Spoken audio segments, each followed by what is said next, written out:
Como les dije, hablemos de educación. Habrá mucho que hablar de educación en la República Dominicana. Por siempre, además, porque la educación es un tema perpetuo, permanente. De la cuna a la tumba, ¿verdad? Así es. Leo. Así es. De la cuna a la tumba. Hay que hablar de educación, decía Martí. Desde que nacemos hasta que nos morimos. Tenemos que estar marcados por esa impronta, ¿no? La de la educación permanente, de la cuna a la tumba. Y para ello tenemos aquí a Julio Leonardo Baleirón y a Dignora de Lima, educadores de toda una vida. Y si tuvieran dos también serían educadores. Estoy totalmente seguro de eso, Dignora, ¿verdad? Si tuvieran dos fueran educadores de todas las vidas posibles, porque esa es una actividad que bien vale la pena. Conversemos con ellos después que recibamos a Kenia, nuestra compañera del Café Santo Domingo que patrocina este espacio de industrias vanilejas, ¿sí? La industria de los Perelló, que tienen décadas ahí haciendo café bueno, Leo. Sí, Café bueno. Yo no sé, Dinora, pero tú debes ser cafetero. De la identidad Somos cafeteros, ¿verdad? Los dominicanos. Claro. Así que bueno, en nombre del Café Santo Domingo, hablemos con Julio Baleirón y hablemos con Dignora sobre el 8º Congreso Internacional. Desarrollo curricular, lecciones aprendidas y perspectivas. Esto está bajo el auspicio del Ministerio de Educación y del IDICE, ¿no? El Instituto Dominicano de Evaluación de la Calidad y de la Investigación y la Calidad, ¿verdad?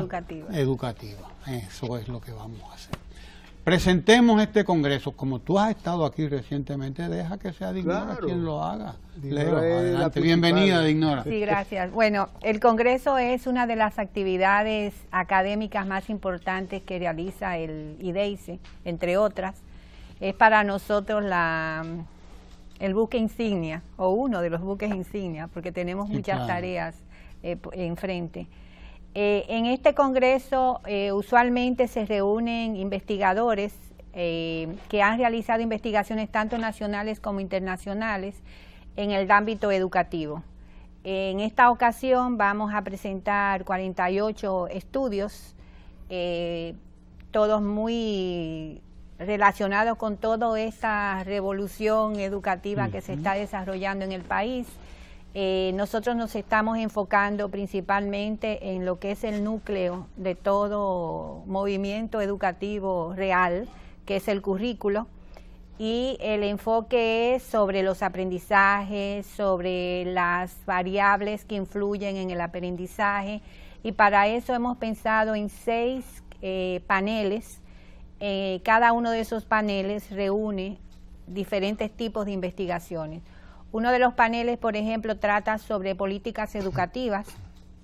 Se han hecho evaluaciones de políticas educativas que se están desarrollando en el país. Este trabajo es muy importante porque nos dicen realmente qué aspectos de dicha política podrían mejorar, cuáles resultados se han logrado, por qué partes son débiles. También tenemos un panel sobre aprendizaje, sobre estrategias de aprendizaje, en donde se presentan estudios sobre los procesos, cómo aprenden los niños, cómo intervienen elementos tales como la emotividad en el aprendizaje, aprendizajes concretos de determinadas áreas curriculares, por ejemplo, lengua española en el área de matemáticas, etcétera. Hay uno en particular que tiene que ver con la repitencia en los primeros grados, que ese es un tema muy socorrido dentro del ámbito educativo por las implicaciones que tienen las ordenanzas de evaluación del pase de la promoción automática, que muchos maestros o muchos de nosotros a veces no entendemos qué eso significa. Se ha hecho un trabajo muy interesante sobre eso. También tenemos un panel relacionado con la formación. El desarrollo curricular sin una formación adecuada no es posible. Siento que una de las grandes debilidades, y algunos estudios lo demuestran, que ha tenido el desarrollo curricular anterior es que no hubo como una buena articulación de las universidades de realmente formar al maestro para prepararlo para desarrollar ese currículo, que en eso siento que estamos mejorando mucho en los últimos años por algunas reformas que se están haciendo desde la MESID. También está un panel sobre inclusión y exclusión educativa. Nosotros en el IDEICE, y en eso Leo enarbola mucho esta posición, de que el estudiante no abandona la escuela, sino que la escuela lo excluye. O sea, hay una serie de condicionantes que no son únicamente del sistema educativo, sino también de la misma sociedad, que condena, digamos, a un determinado estudiante de determinados sectores de la sociedad a dejar la escuela. A la corta, a la larga la va a abandonar, y eso son elementos que pueden ser previsibles. Los otros paneles, está también el panel sobre gestión institucional. Este panel aborda estudios sobre un factor que interviene mucho en el funcionamiento de un centro educativo, de un distrito que le llaman la colegialidad, que es la capacidad de trabajar en equipo.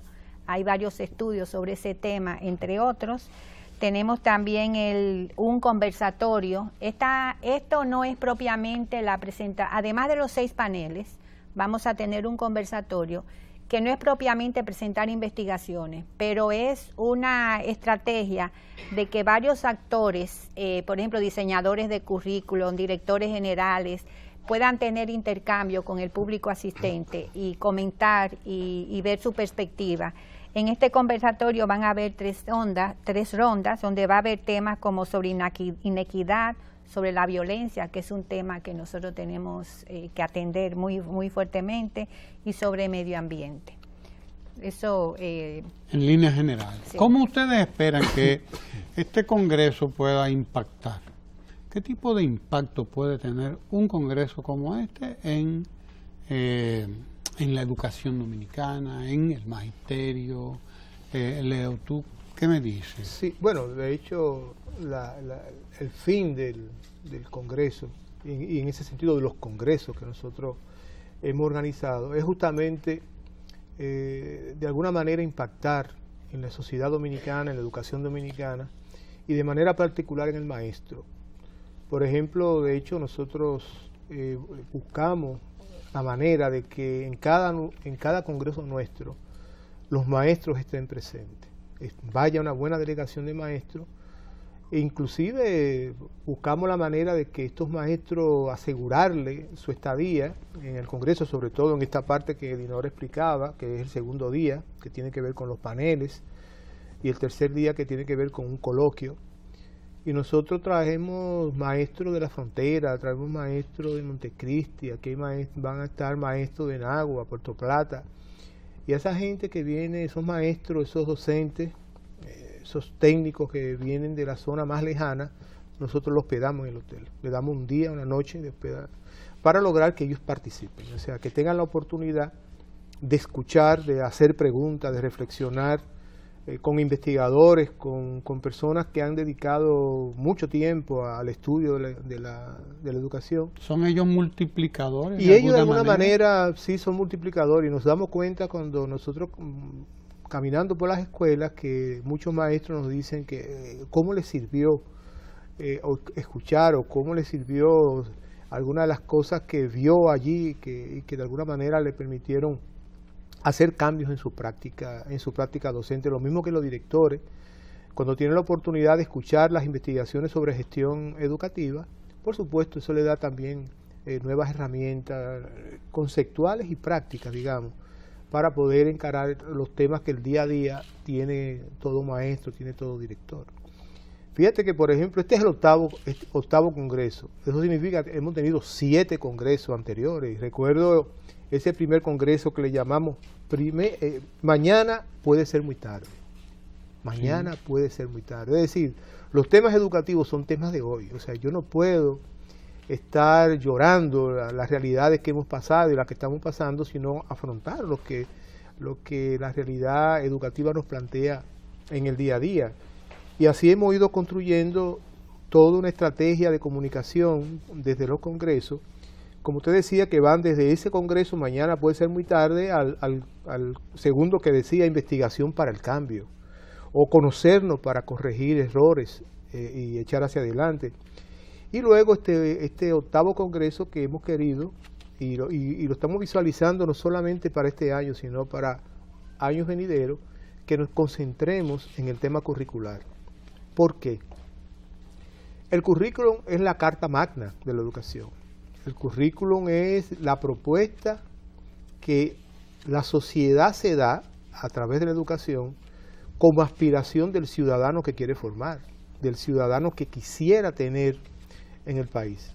Porque al final de cuentas, cuando uno se pone a pensar lo que significa el sistema educativo dominicano, ahí confluyen 2.8 millones de niños y niñas que se van a pasar ahí en gran medida 12 años de su vida. Si no más. Y si no más, así mismo es. Algunos menos, pero son las excepciones. Así mismo. Y entonces uno dice, bueno, el país tiene en el sistema educativo una gran oportunidad para poder realmente formar a sus ciudadanos. Y cómo no ponerle toda la pasión y todo el coraje a que podamos tener un sistema educativo que responda, yo siempre digo, a los intereses de los niños y a los intereses de la sociedad, que por razones de derecho ellos lo tienen, ellos necesitan una educación de calidad, sobre todo los niños más pobres, las niñas más pobres, pero que por ética nosotros como educadores tenemos que ofrecer. Entonces, de alguna manera, el Congreso eso es lo que busca, colocar siempre en el tema de debate lo que es, digamos, el tema fundamental de la educación en este momento. Estamos implementando un nuevo currículum, que es un currículum por competencia, por supuesto, mucho más complejo que el currículum anterior, porque no se trata solo de dar conocimiento, de ofrecer conocimiento, de desarrollar conocimiento. Se trata de que nuestros niños y niñas, nuestros jóvenes, desarrollen competencias, aprendan a pensar, aprendan a buscar soluciones, aprendan a ser imaginativos y crear nuevas expresiones en términos de las ideas, en términos de su propuesta, en términos de su vida.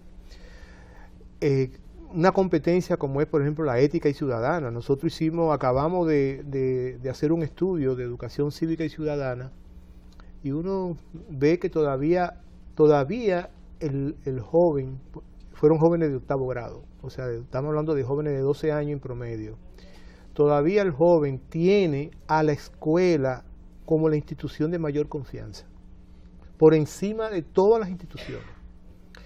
Eso es una oportunidad, porque si el joven todavía ve en la escuela la institución de mayor confianza, en la que él deposita, digamos, su interés, si eso es así, entonces es una gran cosa para nosotros realmente impulsar las políticas que puedan ayudar a que estos niños, estos jóvenes, toda esa población infantil nuestra pueda desarrollarse plenamente. Y el Congreso lo que quiere es como colocar esos temas. Y te vas a encontrar en el Congreso, como Dinora hablaba en la parte de exclusión e inclusión, temas que son novedosísimos. Por ejemplo, hay un estudio de un joven investigador. Nosotros tenemos un programa que se llama El Joven Investigador, que son jóvenes que nosotros recibimos de las universidades, los entrevistamos, y entonces de ellos sacamos, de ese conjunto sacamos 12 jóvenes, porque los fondos no nos da para más, 12 jóvenes que se van a dedicar durante 6 meses a investigar. Y nosotros, para lograr que ellos se dediquen a eso, inclusive le damos un pequeño estipendio mensual para que se dediquen durante esos 6 meses a formarse como investigadores y a formarse en la acción.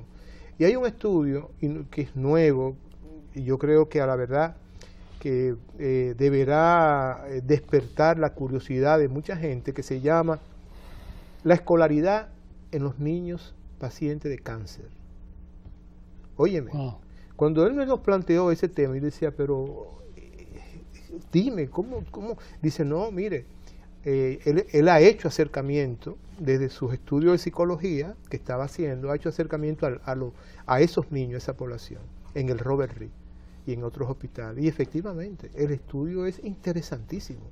Cómo esos niños, a pesar de padecer una situación como esa, ¿no?, de una enfermedad considerada catastrófica, sin embargo tienen una actitud ante la vida de permanecer y de seguir y de formarse y de educarse y de estar en la escuela. Entonces, ¿cómo el sistema educativo debe ofrecerle a estos niños la oportunidad de educarse y de que ellos puedan no perder las esperanzas a través de la educación? Yo creo que ese es un tema de mucha relevancia, sobre todo porque lejos de lo que uno pudiera esperar, parece ser que realmente son muchos los niños que viven esa realidad. Y así hay otros estudios, como hay un estudio sobre el autismo y la escolaridad, cómo ofrecerle a esta población de niños y niñas que padecen, no voy a corregir, el autista no es una enfermedad, el autismo no es una enfermedad, es una condición del cerebro, claro, de funcionamiento del cerebro, y que el sistema y el educador tiene que entenderlo y tiene que tratar de generar oportunidades, que es lo que hace un maestro. Un maestro lo que hace es gestionar oportunidades para que ese niño se desarrolle en el ámbito que sea, ¿no? Por eso te encuentras cosas extraordinarias, por ejemplo, un autista que es extraordinario en matemática, o es extraordinario en el arte, o en la música. Bueno, que él pueda encontrar oportunidades. Esa es un poco la lógica que tiene para nosotros este Congreso, o sea, ofrecer esas oportunidades de debate de temas que son temas importantes, y más hoy que tenemos todo un sistema educativo concentrado en 3 políticas fundamentales: desarrollo curricular, formación docente y centros sostenibles. Fíjate, si uno se pone a pensarlo bien, son 3 políticas que cualquiera de ellas se puede convertir como en la que articula las otras. Eso es interesantísimo. Si yo tomo centro sostenible, al final de cuentas, en el centro educativo es donde el maestro pone en ejecución su formación y pone en ejecución el propio currículo. Y lo mismo que pasa cuando veo desde la formación o cuando veo desde el desarrollo curricular.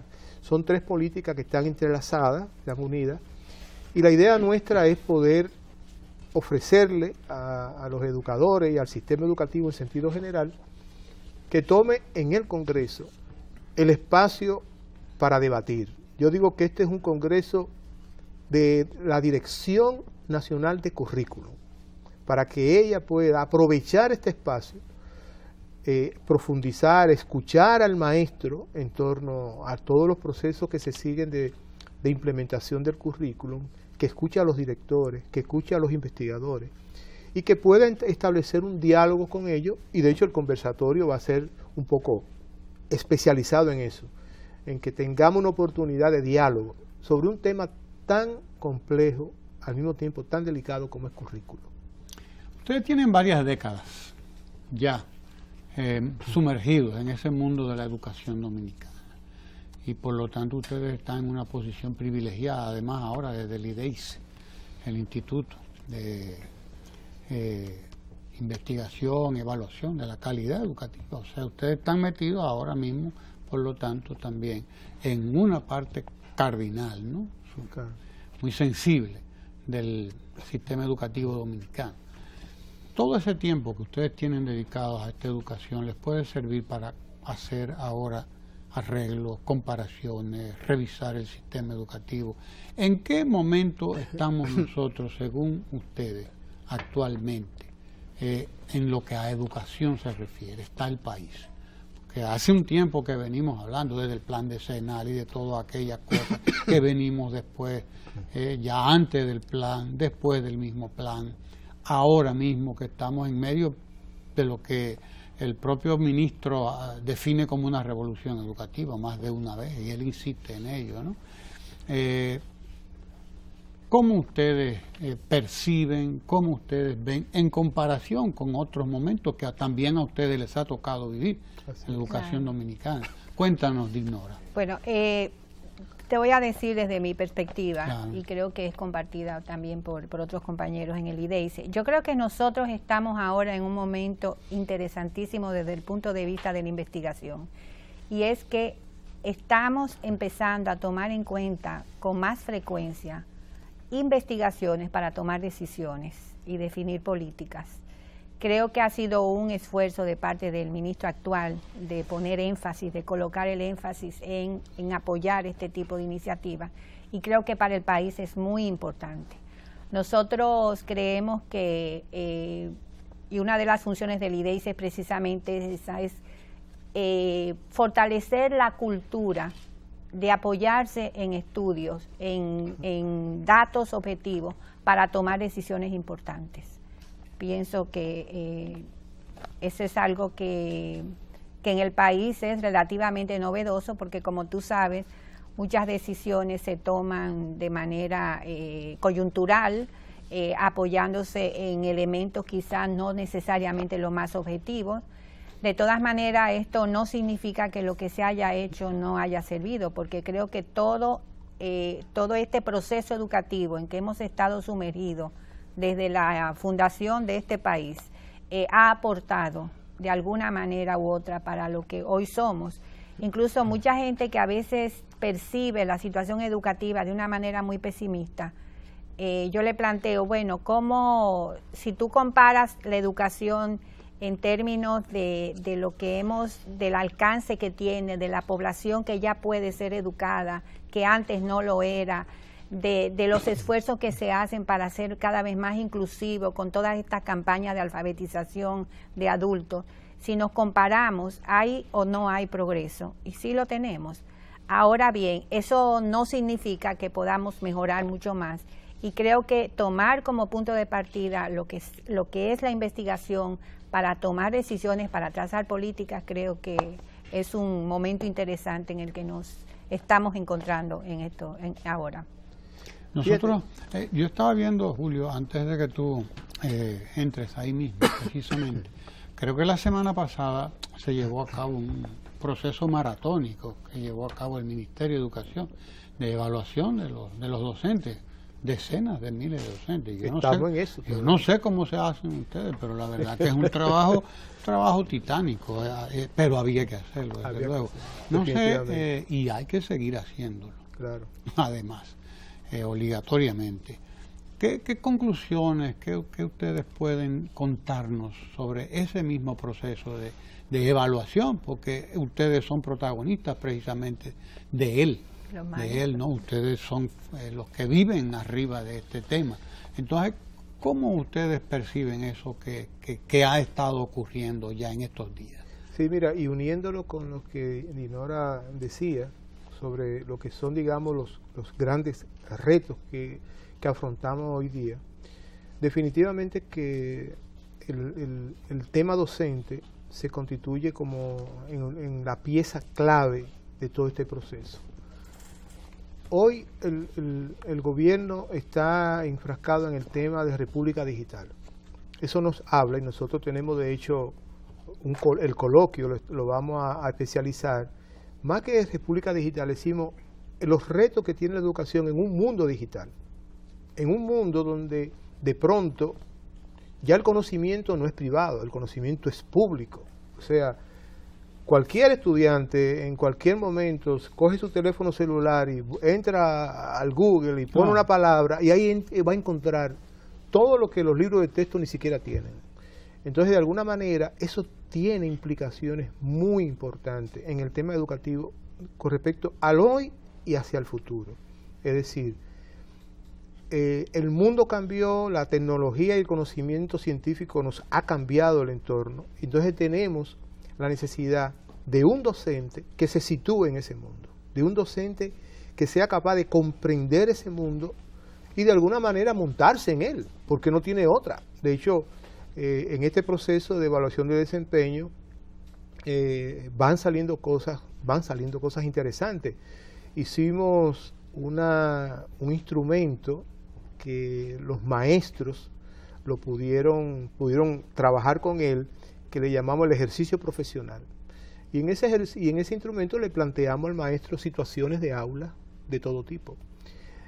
Situaciones en las que él diariamente se ve envuelto y que él tiene que saber que existen alternativas diferentes, soluciones diferentes, que él no puede ignorarla. Claro, elegir una opción A o una opción B o una opción C implica unos niveles de desarrollo diferentes en el maestro. Cuando yo visitaba la escuela Juan Pablo Duarte, que era un centro de esos centros sede nuestro, ahí habían unos casi 900 maestros tomando sus evaluaciones. Y cuando salían de ese ejercicio, yo empecé a preguntarle así un poco, cuénteme maestro, ¿qué le pareció el ejercicio en el que usted estuvo? Óyeme, tú tienes que oír las cosas que esos maestros decían. O sea, cómo el verse frente a una realidad del día a día, pero tener ahora que pensar en ella y de buscar cuál es de estas opciones que yo le estoy ofreciendo, cuál es la que él entiende que es la más correcta, o la que por lo menos él entiende que puede ofrecerle mejores soluciones. Le generó en ello, uno me decía a mí, por primera vez me dan una evaluación donde me obligan a enfrentarme a mi propia práctica, me obligan a enfrentarme a lo que yo soy y a buscar soluciones desde ahí. Yo creo que ese es un reto muy grande, el que tenemos. O sea, yo creo que hemos hecho una inversión en los últimos 24 años de formación docente enorme, pero todavía eso es un tema pendiente. Y sobre todo ahora, de cara a un mundo nuevo. Ese mundo digital que está ahí, que tú no puedes obviarlo, que nos está transformando la vida constantemente, porque yo digo que ya estos dichosos aparatos, un celular, hay una frase que tú la vas a recordar muy bien, se convierte como en parte de tu brazo refractario, o sea, es como que parte de ti. Es como que tú no te piensas casi sin tener ese dichoso aparatico en la mano. ¿Por qué? Porque ya dejó de ser teléfono. Ya dejó de ser teléfono. Eso es un aparatito que es un pequeño computador, sí, donde tú estás a través de él mirando el mundo, a través de él explorando el mundo, ¿no? Y entonces yo digo, ese mundo, el maestro tiene que, él está ahí, a él le cuesta, porque el niño y el joven están inmersos en ese mundo, y el reto que tiene el maestro es muy grande, de cómo ahora responder a los retos del pasado, que tenemos algunos de ellos todavía vigentes, pero a los del futuro, de un niño, de una niña, de un joven, que ya ve la vida de otra manera, que está inserto en el mundo de otra manera. Yo creo que nosotros tenemos un reto ahí muy importante. Yo lo siento así como instituto. Yo como instituto me siento en el compromiso. Y yo creo que todos los compartimos allá en el instituto, el compromiso de siempre alertar, siempre decir, señores, mañana puede ser muy tarde.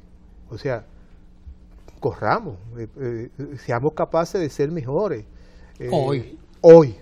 No mañana. Así mismo es, mañana porque puede ser muy además tarde. Dice que el mañana no le ha sido prometido a nadie. A nadie. Dice un dicho que hay. Así es. Mañana no es de nadie, el que así usted es. Puede hablar es el del hoy. Del hoy. Así que la cuestión es ahora. Así es. Dinora, octavo congreso entonces, eso abre hoy. ¿A qué hora? A las 7 de la noche. A las 7 de la noche. ¿Puede ir todo el mundo? ¿O qué? ¿Nada más es para ustedes los privilegiados? ¿Cómo lo hacemos? ¿Qué tú dices? Bueno, todo se decide en función de un presupuesto, claro, lógicamente, y eso determina la cantidad de invitados. Pero sí van a haber, hay 300 invitados para la apertura. Vamos a tener un discurso de parte del ministro, una bienvenida, y también de Educación, del ministro de Educación, y también una conferencia impartida por Mercedes González San Mamet. Ella es española, ha trabajado mucho en el ámbito de la formación de los docentes, desarrollo curricular, y va a presentar una conferencia que se titula, me permiten, sí. El currículum en el centro del debate educativo. Luces y sombras. Para mañana tenemos otra conferencia magistral después de los paneles que va a ser impartida por el señor Miguel Ángel Pérez Cabello, que el título es Hacia una mirada de la evaluación de competencias, la valoración integral, y finalmente habrá una conferencia de clausura el último día, que es el jueves, de parte de Jorge Rivera. Jorge es consultor de la CECSICA, que es la Coordinadora Educativa y Cultural Centroamericana, que nosotros también somos parte. Y su título es El currículum a prueba, una mirada desde la Agenda Educativa 2030. Bueno, estamos así todos con unas expectativas muy altas, como siempre. Y sí hay, aunque sí va a tener acceso a través de internet, de medios electrónicos. También vamos a colocar todas las presentaciones, todos los resúmenes de las presentaciones en el sitio del IDEICE, que dentro de 2 días van a poder consultar ahí las presentaciones. Pues estaremos presentes en el Congreso, claro, ya de una manera digital. Así mismo. Vaya con la República Digital que estamos construyendo. Pero fíjate, de hecho, el coloquio es un formato así como este, de amigos que nos juntamos a hablar de manera, digamos, casi informal sobre el tema. En el coloquio participan gente de varios países porque se transmite vía la web y recibimos preguntas, recibimos comentarios. O sea, en el Congreso vamos a reunir alrededor de 1000 personas, ahí, físicamente. Y alguna gente inclusive se nos aparece como invitado personal. Pero en el mundo estarán 1000 más, pero o 2000, quién sabe cuánto. Exactamente. De hecho, excelente. Hace un momentito cuando venía, una amiga me escribió, y una amiga de Dinora me dice, y yo no puedo estar presente. Digo yo, bueno, aparécete. Claro. Y vas a estar presente. Bien, pues bienvenidos a todos los que vayan para el Congreso, el 8º Congreso Internacional. Desarrollo curricular, lecciones aprendidas y perspectivas, de las cuales vamos a hablar aquí también más adelante con Dinora y con Julio Baleirón, porque hoy se nos acabó el tiempo y Ramón Tejada Holguín está esperando por nosotros y está regado por ahí, que ustedes le han quitado mucho tiempo. Así que ya saben, están comprometidos para que continuemos hablando sobre currículum, sobre educación y sobre todo este hermosísimo proceso que está llevando a cabo en la República Dominicana en lo que todos los aspectos, todas las áreas de la educación. Así que no se mueva de ahí, que nos vamos a conversar con Ramón Tejada Holguín y despidamos a Julio Baleirón y a Dinora de Lima. Gracias por estar aquí. Nos vemos en el 8º Congreso Internacional de Educación que comienza hoy y que sigue hasta el jueves. Hasta el jueves. Bien.